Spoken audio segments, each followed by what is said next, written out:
ओम नमः शिवाय। दुनिया का आरंभ और अंत दोनों ही शिवजी द्वारा हुआ है। शिव पुराण के अनुसार जब शिवजी को एक से अनेक होने की इच्छा हुई तब ही इस सृष्टि की रचना हुई। शिवजी ने जब सबसे पहले उनकी माँ अर्धांगिनी जगत जननी माँ जगदम्बा अर्थात शक्ति को प्रकटा, उसके बाद उन्हीं भगवान सदाशिव ने ब्रह्मा विष्णु की उत्पत्ति की।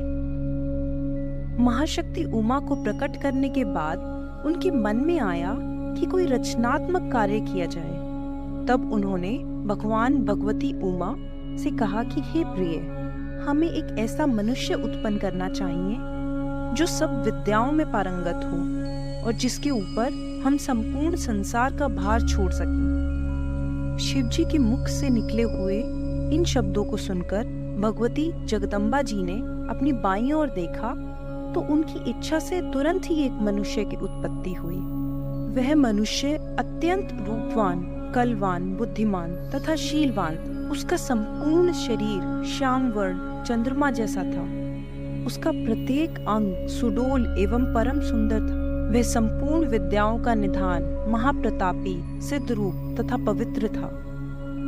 वह उत्पन्न होते ही भगवान सदाशिव एवं भगवती उमा के सम्मुख हाथ जोड़कर खड़ा हो गया। उस सुंदर मनुष्य को देख उमा सहित शिवजी प्रसन्न हुए। वह भी इन दोनों को देखकर बहुत ही हर्षित हुआ। फिर उसने हाथ जोड़कर इन दोनों की स्तुति और प्रशंसा करते हुए कहा कि हे पिता एवं हे मातेश्वरी, आप मेरा नाम रखकर मेरे योग्य जो कार्य हो उसे बताइए। यह सुनकर शिवजी बोले, तुम्हारा नाम विष्णु होगा। संपूर्ण सृष्टि में तुम्हारे समान तेजस्वी तथा प्रतापी अन्य कोई भी प्राणी प्रकट न होगा। तुम्हारा यश संपूर्ण संसार में निरंतर फैला रहेगा। संसारी मनुष्य तुम्हें हरि, चतुर्भुज, भगवान आदि नामों से पुकारेंगे। तुम भक्तों के मनोरथ पूर्ण करने के लिए उत्पन्न किए गए हो। अब तुम्हें यह उचित है कि तुम तपस्या करो, जिससे तुम्हें और अधिक तेज और सामर्थ्य की प्राप्ति हो। इतना कहकर भगवान सदाशिव ने विष्णु को योग विद्या का उपदेश दिया। तब विष्णु एक स्थान पर बैठकर तपस्या करने में संलग्न हो गए।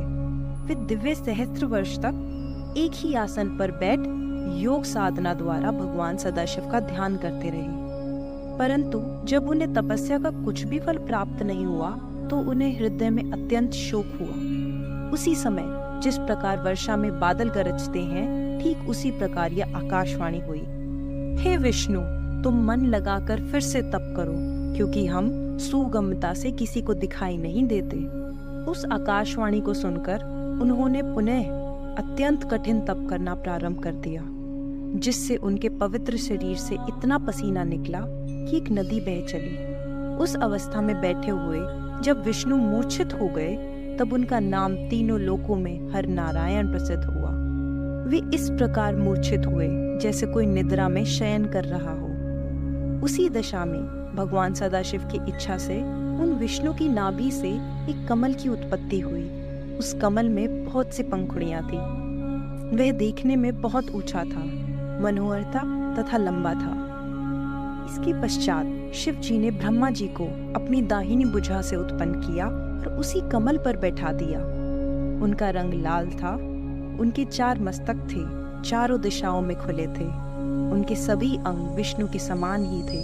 वह भी अत्यंत तेजस्वी तथा सामर्थ्यवान थे। उसी समय एक आकाशवाणी हुई कि हे पुत्र, तुम्हारे अज, ब्रह्मा, धाता, विधाता, बहुगर्भ आदि नाम अनेक नाम होंगे।